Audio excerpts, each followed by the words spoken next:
का अवतार ही बना दो। ये एक बार नहीं, दो बार नहीं, बल्कि कितनी बार कितने नेताओं ने बार बार प्रधानमंत्री मोदी को भगवान से कंपेयर किया है। और मोदी जी भारत के लिए भगवान का वरदान बन के आए हैं। भगवान ने ही मनुष्य के रूप में नरेंद्र मोदी जी के रूप में अवतार लिया। हमारे माननीय प्रधानमंत्री जो खुद भगवान स्वरूप है, मोदी जी के रूप में श्री रामचंद्र ने जन्म लिया है। मोदी जी है ना साक्षात भगवान महाकाल जी का अवतार है। मोदी राम और अमित शाह कृष्ण। अरे कुछ लोग तो मंदिर भी बनाने लग गए। पुणे में एक बीजेपी वर्कर ने नरेंद्र मोदी के लिए मंदिर बना दिया, गुजरात में इनका एक मंदिर बना, तमिलनाडु में इनके लिए एक मंदिर बना। क्या मजाक चल रहा है ये इकलौते नेता नहीं है जिन्हें भगवान से कंपेयर किया जाता है। एक समय पर एडोल्फ हिटलर को भी जीसस से कंपेयर जाता था। राजनीति में हिटलर की एंट्री की तुलना की जाती थी जीसस के रिजरेक्शन से, लेकिन उस समय यह सवाल उठा कि ये बात जमेगी कैसे। जीसस तो शांति की मूर्त थे, सूली पर भी चढ़ाया गया उन्हें, तब भी उनके दिल में कोई नफरत नहीं थी। बोले कि हे भगवान उन्हें माफ करना। जबकि हिटलर तो नफरत का सौदागर था, तो कैसे जीसस का इस्तेमाल किया जाए नफरत फैलाने के लिए और हिटलर को उससे भी कंपेयर किया जाए। इसके लिए हिटलर और नाजी लोगों ने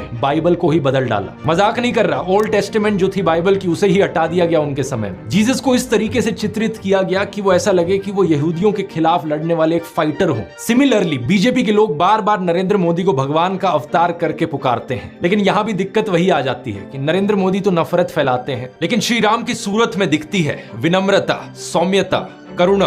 राजा रवि वर्मा की इस आइकॉनिक पेंटिंग को देखिए, राम दरबार, जो कि हमारे देश के करोड़ों घरों में लगी हुई है। इस प्रॉब्लम का समाधान ढूंढने के लिए इनके लोगों ने राम की सूरत बदलनी शुरू कर दी। पिछले कुछ सालों में आपने देखा होगा ये एंग्री हनुमान और एंग्री राम की आइकॉनोग्राफी गाड़ियों के पीछे इसे लगाया जाता है, ये दर्शाने के लिए कि ये है असली में भगवान राम। चरित्र, अरे हम तो फकीर आदमी है, झोला लेके चल पड़ेंगे जी। लेकिन पूरी दुनिया में आपने ऐसा कोई फकीर देखा है जो 1,40,000 का चश्मा लगाता हो, खुद घूमते हैं 12 करोड़ की मर्सिडीज में, मतलब भिक्षा मांगकर यहाँ पर फॉरेन टूर भी कर लिए और डिजिटल कैमरा भी खरीद लिया डिजिटल कैमरा के रिलीज होने से पहले। और नरेंद्र मोदी अपने आप को गरीब ही नहीं, बहुत गरीब परिवार का बताते हैं। मित्रों, मैं बचपन में रेल के डिब्बे में चाय बेचता था। वाह क्या फकीरी है। वो भगवान है हमारे, हम उनकी पूजा करते हैं। सच तो ये है दोस्तों कि ये लोग हमारे हिंदू धर्म को ही तोड़ने मरोड़ने लग गए अपने नफरतखोर एजेंडा को फैलाने के लिए।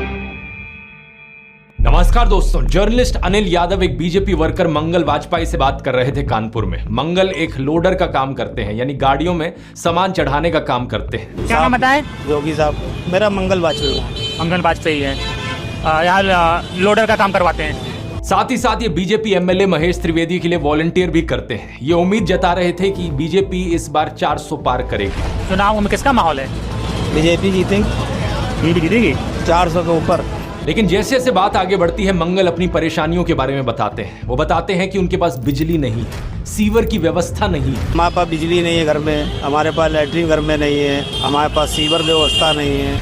उन्होंने बीजेपी एमएलए महेश त्रिवेदी को कई बार कहा, हमने महेश त्रिवेदी से भी कई बार कहा कि 20 फुट पाइप पड़ना है, तो अगर पड़ जाए तो हमारे घर की सीवर व्यवस्था बन जाए। नहीं बन पाई। उन्हें कुछ भी नहीं मिला और ना ही उन्हें कुछ मिलने की उम्मीद है। त्याग तपस्या की मूर्ति है कि कुछ नहीं मिला, लेकिन उसके बावजूद कोई शिकायत नहीं है और ना कोई उम्मीद है मिलने की। और ना उम्मीद है मिलने की। लेकिन फिर भी वो खुद को भाजपा का भक्त कहते हैं। लेकिन ये तो कहा जाता है ना कि भूखे पेट ना होए भजन गोपाला। इस पर मंगल वाजपेयी जवाब देते हैं कि ऐसा कुछ नहीं है, आदमी बालू खाकर भी पेट भर सकता है, यानी कि मिट्टी खाकर भी पेट भर सकता है। सब हो जाता है अगर संत चाह लेगा, अगर संत चाह लेगा तो सब हो जाता है। बालू खा के पेट भर लेता है। इन्हें कोई शिकायत नहीं है। प्रधानमंत्री मोदी को ये परमात्मा मानते हैं, उनकी पूजा करते हैं। ऐसा कैसे हो सकता है कि एक पॉलिटिशियन को लेकर लोग इतने अंधे हो गए हैं? और ये इकलौते नहीं है, मैंने पिछले वीडियो में आपको उसके कई और उदाहरण दिए थे। बीजेपी के टिकट पर तो कुत्ता भी खड़ा हो जाए हम जिता देंगे। ये सच है, अगर कुत्ता भी आएगा उसको भी जिताएंगे। ये तो फिर अंधविश्वास नहीं, भक्त हैं, अंधविश्वास नहीं है, हम भक्त हैं। नहीं, महंगाई मेरे हिसाब से कोई ज्यादा नहीं हुई। अब मैं 10 साल से बनियान नहीं पहन रहा, देखो आप। वो भगवान है हमारे, हम उनकी पूजा करते हैं। ऐसा हुआ है इमोशनल मैनिपुलेशन और ब्रेन वॉशिंग की वजह से। एक बड़े स्केल पर देश में लोगों का ब्रेन वॉश किया गया है, और जो माफिया यहाँ पर ब्रेन वॉश कर रहा है लोगों का, वो 4 डिपार्टमेंट्स पर काम करता है। पहला डिपार्टमेंट लोगों में गर्व और अहंकार भरता है कि आप महान हो क्योंकि आप हिंदू धर्म में पैदा हुए। दूसरा डिपार्टमेंट आपको एहसास दिलाता है विक्टिमाइजेशन का, कि सदियों से, 1000 सालों से आपके पूर्वज विक्टिम बनकर रहे थे। तीसरा डिपार्टमेंट आपके अंदर डर भरता है कि आपको खतरा है उन लोगों से। और चौथा डिपार्टमेंट यहाँ नरेंद्र मोदी को मसीहा बनाता है कि सिर्फ नरेंद्र मोदी ही आपको बचा सकता है। सकते हैं। पहले 3 डिपार्टमेंट्स की मैं 3 अलग अलग वीडियोस में ऑलरेडी बात कर चुका हूं। अब वक्त है इस चौथे डिपार्टमेंट को एक्सपोज करने का। नरेंद्र मोदी की कल्ट ऑफ पर्सनैलिटी, कैसे इनके इतने सारे फेलियर्स के बाद भी लोगों को इमोशनली मैनिपुलेट किया जाता है कि लोग इन्हें भगवान मान बैठे। आइए जानते हैं आज के इस वीडियो में।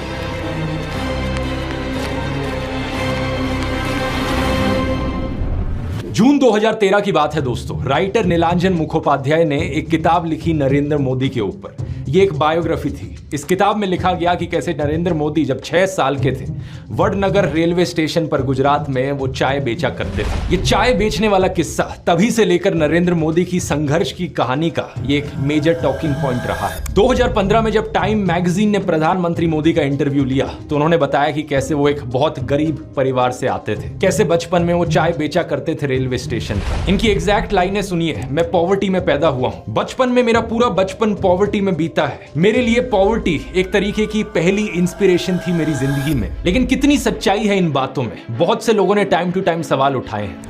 जैसे कि नरेंद्र मोदी के बचपन की ये फोटो देखिए। वे 1950 यानी 1950 में पैदा हुए थे। क्या उस समय किसी गरीब परिवार में पैदा हुए बच्चे के पास ऐसे कपड़े होंगे? जरा खुद ही सोचकर देखिए। सूट तक पहन रखे हैं इन्होंने अपनी बचपन की फोटोज में। मैं खुद 1994 में एक मिडिल क्लास फैमिली में पैदा हुआ हूं, लेकिन मेरी तो बचपन की ऐसी कोई फोटो नहीं मिलेगी आपको जिसमें मैंने कोई सूट पहन रखा हो। और नरेंद्र मोदी अपने आप को गरीब ही नहीं, बहुत गरीब परिवार का बताते हैं। इंडिया टुडे ने इनकी पुराने घर की एक फोटो पब्लिश करी थी, स्क्रीन पर देखिए। बहुत बड़ा घर नहीं है, लेकिन क्या आपको ये 1950s के किसी बहुत गरीब परिवार का घर दिखता है? परिवार में नरेंद्र मोदी के 5 भाई और 1 बहन है। 2 साल पहले नरेंद्र मोदी के छोटे भाई प्रहलाद मोदी ने कहा था कि उन 5 भाइयों में से जिसका नंबर लगता था वो मदद करने चले जाता था। उनके पिता ने पूरी जिंदगी चाय बेची, उन 5 भाइयों और 1 बहन को बड़ा किया। इसलिए नरेंद्र मोदी को चाय बेचने वाले का बेटा कहना चाहिए। ये पत्रकारों की गलती है। सब भाइयों ने चाय बेची है, मेरे पिता ने पूरी जिंदगी चाय बेची, पूरी जिंदगी। इसीलिए कहा जाए तो चाय बेचने वाले का बेटा कहना चाहिए, चाय बेचने वाला नहीं कहना चाहिए। ये पत्रकारों की गलती है। 2014 में कांग्रेस नेता अहमद पटेल ने कहा था कि नरेंद्र मोदी कभी चाय वाला नहीं थे, बल्कि वो एक कैंटीन ठेकेदार थे। अब कांग्रेस की बात पर कितना यकीन किया जाए नहीं किया जाए, लेकिन 2021 में बीजेपी ने भी ये कैंटीन वाली चीज अनइंटेंशनली एक्नॉलेज करी थी। रेलवेज मिनिस्टर अश्विनी वैष्णव ने इंस्ट्रक्ट किया ऑफिशियल्स को कि वो वडनगर रेलवे स्टेशन पर एक कैंटीन को ब्यूटीफाई करें। इंडिया टुडे के आर्टिकल में यह क्लियरली लिखा हुआ है और इसके नीचे एक फोटो भी लगी है इस टी स्टॉल / कैंटीन की जो नरेंद्र मोदी के पिता चलाया करते थे। हाल ही में लिखे गए CNN के इस आर्टिकल को देखिए। नीलांजन मुखोपाध्याय खुद कहते हैं कि मोदी की जो पॉवर्टी की कहानी है वो ग्रॉसली एग्जैजरेटेड है, यानी कि बहुत बढ़ा चढ़ा कर लोगों को बताई गई है। इतना ही नहीं, एक दूसरे आर्टिकल में नीलांजन बताते हैं कि नरेंद्र मोदी के पिता के पास इतने पैसे थे कि वो मोदी और उनके भाइयों को स्कूल भेज पाए। और स्कूल जाने का मतलब था कि वो कहीं और फुल टाइम काम नहीं कर सकते थे, बस वो स्कूल के बाद अपने पिता का हाथ बटाया करते थे। ये सब सुनकर एक बहुत बड़ा सवाल आपके मन में आएगा कि ऐसी कहानियों को क्यों बढ़ा चढ़ा कर हमें बताया जाता है? नीलांजन कहते हैं ऐसा इसलिए किया जाता है ताकि इंडियन पब्लिक को एक आइडिया बेचा जा सके। मित्रों, मैं बचपन में रेल के डिब्बे में चाय बेचता था और आज आपके सामने खड़ा हूं। कोई भी इंसान अगर समझदारी से सोचे तो वो जानता है कि इस बात से फर्क नहीं पड़ता। एक अच्छा नेता गरीब परिवार से भी आ सकता है और अमीर खानदान से भी आ सकता है, और यही चीज कही जा सकती है एक बुरे नेता या डिक्टेटर के बारे में भी। उदाहरण के तौर पे बात करें, कंबोडिया का जो डिक्टेटर था पोल पॉट, वो एक अमीर खानदान से आता था। लेकिन इटालियन डिक्टेटर बेनिटो मुसोलिनी एक गरीब परिवार में पैदा हुआ था। उसके पिता एक ब्लैक स्मिथ थे और वो बड़े गर्व के साथ इन चीजों को प्राउडली एक्सप्रेस करता था कि कैसे वो जनता के बीच से निकल कर आया है। रशियन डिक्टेटर जोसेफ स्टालिन के पिता एक मोची थे, यानी जूते बनाने वाले, और माँ एक धोबिन थी। और दुनिया का सबसे जाना माना तानाशाह हिटलर भी एक गरीब परिवार में पैदा हुआ था। लेकिन गरीब परिवार में पैदा होने का मतलब ये नहीं कि उसने गरीबों के लिए काम किया था अपने करियर में। उल्टा जानते हो क्या, हिटलर चंदा धंधा का मॉडल चलाता था अपना खुद का। उसके समय में बहुत सी क्रॉनी कैपिटलिस्ट कंपनियों ने करोड़ों का प्रॉफिट कमाया। IG फार्बन, डॉयचे बैंक, BMW, कुछ गाड़ियों की कंपनीज जिनको आज आप जानते हैं और कुछ लोग इन गाड़ियों के पीछे बड़ा भागते हैं। पोर्शे, मर्सिडीज बेंज, फोल्क्सवागन, इन सब कंपनियों ने चंदा डोनेट किया था हिटलर को अपने समय में। 2016 में BMW ने माफी भी मांगी थी इस चीज को लेकर। इस आर्टिकल को देखिए, रिग्रेट एक्सप्रेस किया था कि वो एक समय पर पर हिटलर को सपोर्ट किया करते थे। इंडिया की बात करें तो हाल ही में हमने देखा इलेक्टोरल बॉन्ड स्कैम। मैंने पूरा वीडियो बनाया इस पर कि कैसे ये एक घोटाला नहीं बल्कि घोटालों का भंडार था। बहुत सी कंपनियों को इससे फायदा हुआ और आम जनता को नुकसान। पिछले 10 सालों में प्रधानमंत्री मोदी के मित्र जैसे कि गौतम अडानी भरपूर तरीके से अमीर बनते रहे और देश के 80 करोड़ गरीब लोगों को 5 किलो मुफ्त अनाज लेने पर मजबूर कर दिया गया। बेरोजगारी और महंगाई ने गरीब लोगों की कमर तोड़कर रख दी है आज के दिन। अब तो ऐसी सिचुएशन आ चुकी है कि नरेंद्र मोदी खुद को गरीब परिवार का बताते हुए जिन राहुल गांधी को एलीट वर्ग का प्रोजेक्ट करते थे, युवराज कहते थे, आज वही राहुल गांधी खुल्लम खुल्ला गरीबों को कह रहे हैं कि वो गरीबों के हैं और नरेंद्र मोदी अडानी अंबानी जैसे अमीर सेठों के हैं। अडानी को बिना मजदूरी बिना कुछ लाखों करोड़ रुपए देते हैं तो कहते हैं देखो देखो देखो विकास हो रहा है। हमने मनरेगा किया, मजदूरी के लिए पैसा दे रहे हैं और कहते हैं गरीबों की आदत बिगाड़ रहे हैं। मैं आपका हूं, वो उनके हैं। राहुल गांधी कह रहे हैं कि जितना रुपया नरेंद्र मोदी ने अडानी को दिया है उतना रुपया वो देश के गरीब लोगों को देंगे। और मैं देश को फिर से दोहरा के कह रहा हूँ, जितना पैसा नरेंद्र मोदी जी ने इनको दिया है ना, उतना ही पैसा हम हिंदुस्तान के गरीब लोगों को देने जा रहे हैं। महालक्ष्मी योजना, पहली नौकरी पक्की योजना, इन योजनाओं के माध्यम से करोड़ों लाखपति बनाएंगे। इन्होंने 22 अरबपति बनाए, हम करोड़ों लाखपति बनाए। प्रधानमंत्री मोदी इसका ज्यादा जवाब दे नहीं पाए। उल्टा उन्होंने कोशिश करी थी ये कहने की कि अडानी अंबानी एक्चुअली में कांग्रेस के साथ मिले हुए हैं। जरा एक शाहजादे घोषित करें इस चुनाव में ये अंबानी अडानी से कितना माल उठाया है।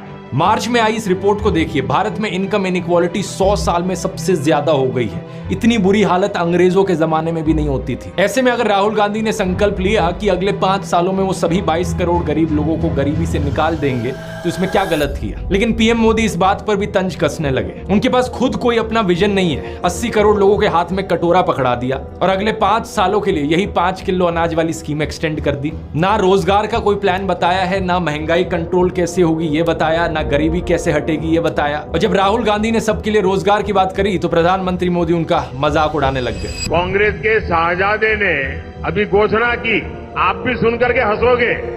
सुनाऊं? जोरों से हंसना पड़ेगा आपको। और आपको ये भी मालूम कि ये टेम्पो में पैसा देते हैं, क्या ये आपका पर्सनल एक्सपीरियंस है क्या? फरवरी 2020 में गुजरात में नमस्ते ट्रंप इवेंट हुआ था तो गरीबों को छुपाने के लिए एक 1600 फुट लंबी दीवार बनाई गई थी। जरा खुद सोचकर देखो, 1995 से लेकर 2020 25 साल से गुजरात में बीजेपी की सरकार थी, जिनमें से 3 बार तो खुद नरेंद्र मोदी ही चीफ मिनिस्टर थे। लेकिन इनसे गरीबी नहीं हटाई गई, उल्टा ये गरीबों को छुपाने लग गए। G20 समिट के समय दिल्ली में भी यही हुआ था। कुछ बस्तियों को हरे पर्दे के पीछे ढक दिया गया था, यानी कि इन गरीब लोगों की मूवमेंट को भी रिस्ट्रिक्ट कर दी।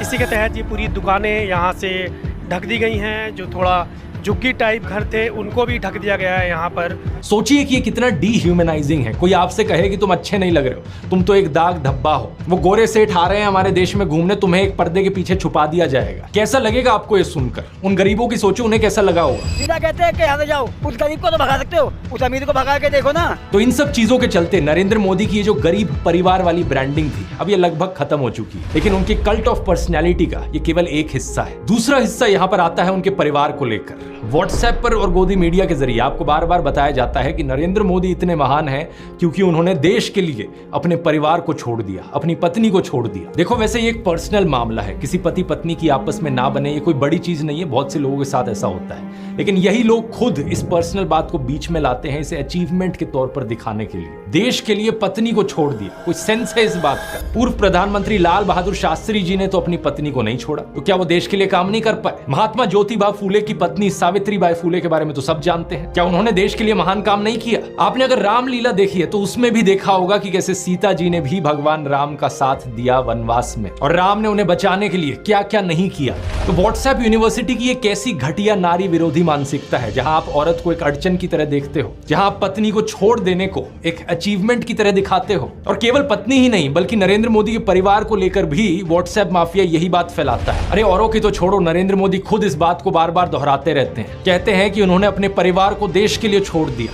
मेरे देशवासियों, मैंने घर, परिवार, सब कुछ देश के लिए छोड़ा है। पंजाब केसरी अखबार ने तो उनकी चरण वंदना करते हुए उनकी तुलना भगवान बुद्ध और महावीर जैन से कर डाली। लेकिन इन लोगों से मैं पूछना चाहता हूं, कभी भगवान बुद्ध ने अपना घर छोड़कर ऐसे बयान दिए क्या? सम्माननीय आदरणीय दीदी, आदरणीय दीदी, ओ दीदी, किसी औरत को कांग्रेस का विधवा कहा, 50 करोड़ की गर्लफ्रेंड कहकर अपमानित किया, समाज में नफरत का जहर बोया। सत्ता पाने के लिए भगवान बुद्ध ने ये सब नहीं किया था, वो तो खुद एक राजकुमार थे। वो तो सत्ता को, महल को और सिंहासन को छोड़कर जंगल में गए थे और उनके पीछे उनके माँ बाप, उनकी पत्नी यशोधरा और उनके बेटे राहुल तो राजमहल में सुविधाओं के साथ जी रहे थे। और जब बुद्ध की ज्ञान प्राप्ति हुई तो जानते हैं उन्होंने सबसे पहले क्या कहा था? oshonews.com पर ओशो के एक लेक्चर का ट्रांसक्रिप्ट दिया हुआ है। जब बुद्ध को ज्ञान प्राप्ति हुई तो पहली बात उन्होंने अपने शिष्यों से ये कही, मैं यशोधरा के पास जाना चाहता हूं, उससे बात करना चाहता हूं। ये सुनकर आनंद व्याकुल हो गए, बोले कि ये ठीक नहीं है,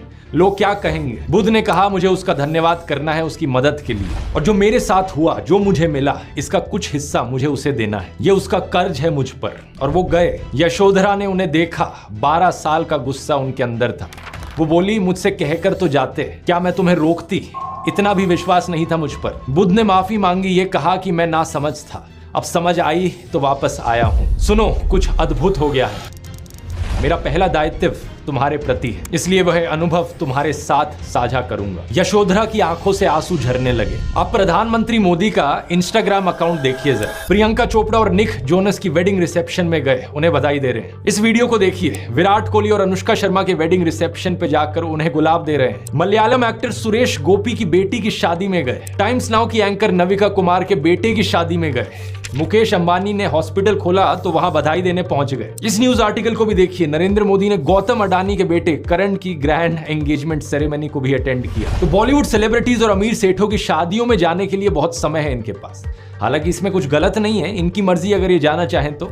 लेकिन सवाल यहाँ पर ये, क्या केवल अपने भाइयों और परिवार को ही छोड़ना पड़ता है क्या देश के लिए? एबीसी के इस आर्टिकल को देखिए। अवनी दास रिपोर्ट करती है कि अक्टूबर 2023 में मोदी परिवार उनके भतीजे की शादी के लिए इकट्ठा हो रहा था, लेकिन एक इंसान वहां से गायब थे, नरेंद्र मोदी।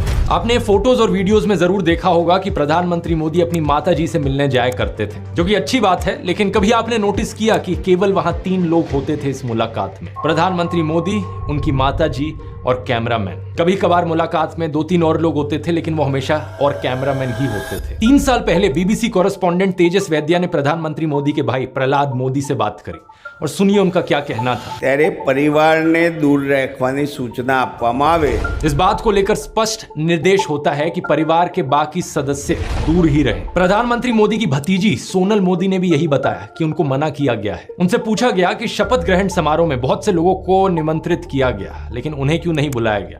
तो सुनिए उन्होंने क्या कहा था। नरेंद्र मोदी जी ने प्रधानमंत्री का शपथ ली थी, तब देश में से कई लोग गए थे, तब आपको न्योता मिला था या आपको जाने की इच्छा हुई थी? इच्छा तो सबको होती है, पर अफसोस है कि हमें इनविटेशन नहीं दिया गया। G20 की थीम रखी गई थी वसुदेव कुटुंबकम, यानी पूरी दुनिया एक परिवार है। लेकिन खुद के परिवार को, खुद के भाई बहनों को अपने से दूर रखा जाता है इस तरीके से। आखिर क्या कारण है? भगवान राम तो अपने परिवार के साथ रहते थे। राम, लक्ष्मण, भरत, शत्रुघ्न, चारों भाइयों में कितना प्यार था। क्या इसका मतलब ये हुआ कि राम जनता के लिए काम नहीं कर पाए? उन्होंने तो राम राज्य स्थापित किया था, जहां कोई गरीब, बेरोजगार, दुखी नहीं था। मैं फिर से कहूंगा, ये प्रधानमंत्री मोदी का अपना पर्सनल मैटर है। अगर वो बॉलीवुड, अडानी, अंबानी जैसे दोस्तों के साथ ताल्लुक रखना चाहते हैं और अपने परिवार के साथ नहीं, उनकी मर्जी। मुझे प्रॉब्लम इस बात से नहीं है। प्रॉब्लम इस बात से है कि इसे अचीवमेंट की तरह क्यों दिखाया जाता है कि मैंने अपना परिवार छोड़ दिया, देखो मैं कितना महान हूं। ये कोई अचीवमेंट होती है कि? इसका साइड इफेक्ट ये हुआ है कि बहुत से हिंदू युवा ब्रेन वॉश हो गए हैं। होना ये चाहिए कि वो अच्छे से पढ़ लिख कर कुछ बने, काम धंधा करे, कुछ कमाए और अपने माँ बाप की सेवा करें। लेकिन नहीं, कुछ यूथ की क्या हालत हो गई है कि वो हाथों में तलवार लेकर मस्जिदों के सामने घूम रहे हैं। उन्हें भी अपने परिवार से, अपने माँ बाप से कोई मतलब नहीं। सेलिंग पॉइंट नंबर 1 था, मैं गरीब परिवार से हूं। सेलिंग पॉइंट नंबर 2 था कि मैंने अपने परिवार को छोड़ दिया देश के लिए। और सेलिंग पॉइंट नंबर 3 अब आता है फकीरी। नरेंद्र मोदी अक्सर कहते हैं कि उन्होंने भिक्षा मांगकर गुजारा किया। कभी कहते हैं कि 35 साल के लिए, कभी कहते हैं 40 साल के लिए। करीब 40 साल मैंने भिक्षा मांग करके खाया है। मैं 35 साल तक भिक्षा मांग करके खाया। चलो इतनी तो बोलने में गलती हो सकती है, 35 साल हो, 40 साल हो, लोग अक्सर भूल जाते हैं। लेकिन सवाल ये कि वो एमएलए पहली बार बने 2002 में, तब उनकी उम्र होगी 52 इयर्स। लेकिन उससे पहले 90s में ही पता नहीं कैसे उन्होंने फॉरेन टूर्स कर लिए। ये फोटोज देखो उनकी, आईफिल टावर के सामने पेरिस में, व्हाइट हाउस के सामने अमेरिका में, हॉलीवुड के सामने, लंदन गए, वो मलेशिया गए। क्या 40 साल भिक्षा मांगकर इतने पैसे कमाए जा सकते हैं कि फॉरेन के टूर्स कर ले 90s में? और साथ ही साथ इसी बीच में नरेंद्र मोदी ने बीए और एमए की 2 डिग्रीज भी कर ली अलेजिडली। ये कैसे हो गया? आप ही बताओ दोस्तों, साल 1990 में डायकाम मॉडल 1 रिलीज हुआ था, जो कि यूएस में लॉन्च होने वाला दुनिया का पहला कमर्शियली अवेलेबल डिजिटल कैमरा था। लेकिन प्रधानमंत्री मोदी अपने इंटरव्यू में बताते हैं कि उन्होंने पहली बार डिजिटल कैमरा 1987 या 1988 में यूज किया था। मैंने पहली बार डिजिटल कैमरा का उपयोग किया था 87-88 में शायद। मतलब भिक्षा मांगकर यहाँ पर फॉरेन टूर भी कर लिए और डिजिटल कैमरा भी खरीद लिया डिजिटल कैमरा के रिलीज होने से पहले। वाह क्या फकीरी है। वाह मोदी जी वाह वाह। अपनी कलम को गिरवी रख चुका एक गीतकार कहता है कि फकीरी है आपके स्वभाव में। एक फकीरी है आपके स्वभाव में। कभी नरेंद्र मोदी खुद ही कहते हैं कि हम तो फकीर आदमी हैं, झोला उठाकर चल पड़ेंगे। अरे हम तो फकीर आदमी हैं, झोला लेके चल पड़ेंगे जी। लेकिन पूरी दुनिया में आपने ऐसा कोई फकीर देखा है जो 1,40,000 का चश्मा लगाता हो, अपनी बूढ़ी माँ को नोटबंदी के लिए लाइन में खड़ा कर दिया और खुद घूमते हैं 12 करोड़ की मर्सिडीज में। एक तरफ तो शास्त्री जी जैसे प्रधानमंत्री देखे हैं देश ने। बताया जाता है कि उनके पास सिर्फ 2 धोती और 2 कुर्ते हुआ करते थे। कुर्ता फटकर इस्तेमाल करने लायक ना रहे तो उसे भी रुमाल बना लेते थे लाल बहादुर शास्त्री जी। लेकिन प्रधानमंत्री मोदी की यूएस विजिट की इन फोटोज को देखिए, एक दिन में 4 बार कपड़े बदलते हैं। द प्रिंट में लिखे गए इस आर्टिकल को देखिए, उत्तराखंड और हिमाचल जाते हुए प्रधानमंत्री मोदी ने 8 घंटे में 4 बार कपड़े बदले। इस टाइम्स ऑफ इंडिया के आर्टिकल को देखिए, प्रधानमंत्री मोदी गंगा आरती करने गए तब भी कपड़े बदलते जा रहे हैं। हुबली टाइम्स वालों ने तो इनकी फैंसी ड्रेस का एक पूरा कोलाज बना दिया। इंडिया टुडे ने भी इनकी 22 हेड गियर्स की कलेक्शन दिखाई है इस आर्टिकल में। और इस इंडियन एक्सप्रेस के कोलाज को भी देखिए। अगर ये फकीरी वाली बात भी नहीं बैठती लोगों में, तो इस सब के बाद अगला हथियार आता है कि इनको भगवान का अवतार ही बना दो। ये एक बार नहीं, 2 बार नहीं, बल्कि कितनी बार कितने नेताओं ने बार बार प्रधानमंत्री मोदी को भगवान से कंपेयर किया है। और मोदी जी भारत के लिए भगवान का वरदान बन के आए हैं। भगवान नहीं मनुष्य के रूप में नरेंद्र मोदी जी के रूप में अवतार लिया। हमारे माननीय प्रधानमंत्री जो खुद भगवान स्वरूप है, मोदी जी के रूप में श्री रामचंद्र ने जन्म लिया है। मोदी जी है ना साक्षात भगवान महाकाल जी का अवतार है। मोदी राम और अमित शाह कृष्ण। अरे कुछ लोग तो मंदिर भी बनाने लग गए। पुणे में एक बीजेपी वर्कर ने नरेंद्र मोदी के लिए मंदिर बना दिया। गुजरात में इनका एक मंदिर बना, तमिलनाडु में इनके लिए एक मंदिर बना। क्या मजाक चल रहा है। ये इकलौते नेता नहीं है जिन्हें भगवान से कंपेयर किया जाता है। एक समय पर एडोल्फ हिटलर को भी जीसस से कंपेयर किया जाता था। राजनीति में हिटलर की एंट्री की तुलना की जाती थी जीसस के रिजरेक्शन से। लेकिन उस समय ये सवाल उठा कि ये बात जमेगी कैसे। जीसस तो शांति की मूर्त थे, सूली पर भी चढ़ाया गया उन्हें, तब भी उनके दिल में कोई नफरत नहीं थी। बोले कि हे भगवान उन्हें माफ करना। जबकि हिटलर तो नफरत का सौदागर था, तो कैसे जीसस का इस्तेमाल किया जाए नफरत फैलाने के लिए और हिटलर को उससे भी कंपेयर किया जाए। इसके लिए हिटलर और नाजी लोगों ने बाइबल को ही बदल डाला। मजाक नहीं कर रहा, ओल्ड टेस्टामेंट जो थी बाइबल की उसे ही हटा दिया गया उनके समय में। जीसस को इस तरीके से चित्रित किया गया कि वो ऐसा लगे कि वो यहूदियों के खिलाफ लड़ने वाले एक फाइटर हो। सिमिलरली बीजेपी के लोग बार बार नरेंद्र मोदी को भगवान का अवतार करके पुकारते हैं। लेकिन यहां भी दिक्कत वही आ जाती है कि नरेंद्र मोदी तो नफरत फैलाते हैं, लेकिन श्री राम की सूरत में दिखती है विनम्रता, सौम्यता, करुणा। राजा रवि वर्मा की इस आइकॉनिक पेंटिंग को देखिए, राम दरबार, जो कि हमारे देश के करोड़ों घरों में लगी हुई है। इस प्रॉब्लम का समाधान ढूंढने के लिए इनके लोगों ने राम की सूरत बदलनी शुरू कर दी। पिछले कुछ सालों में आपने देखा होगा ये एंग्री हनुमान और एंग्री राम की आइकॉनोग्राफी गाड़ियों के पीछे इसे लगाया जाता है, ये दर्शाने के लिए कि ये है असली में भगवान राम। चरित्र ही बदल दो भगवान का।